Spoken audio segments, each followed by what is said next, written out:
আল্লাহর কাছে ক্ষমা চাও, দুনিয়াটা কিছুই না রে যুবক। ওই কবরে যাওয়ার পরে গুনাহগারের কবরের দুই পার্শ্বের মাটির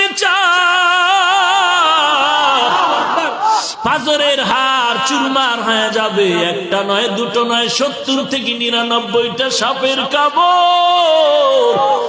কবরের ভিতরে জাহান্নামের আগুন। এরে বান্দা, এখনো কি আল্লাহর রাস্তায় ফিরে আসবি না? আল্লাহ দেখায় দেয় দুনিয়ার বিল্ডিং এর আগুনে কত যুবকের লাশ, আর চিৎকারের আওয়াজ, বাঁচাও বাঁচাও।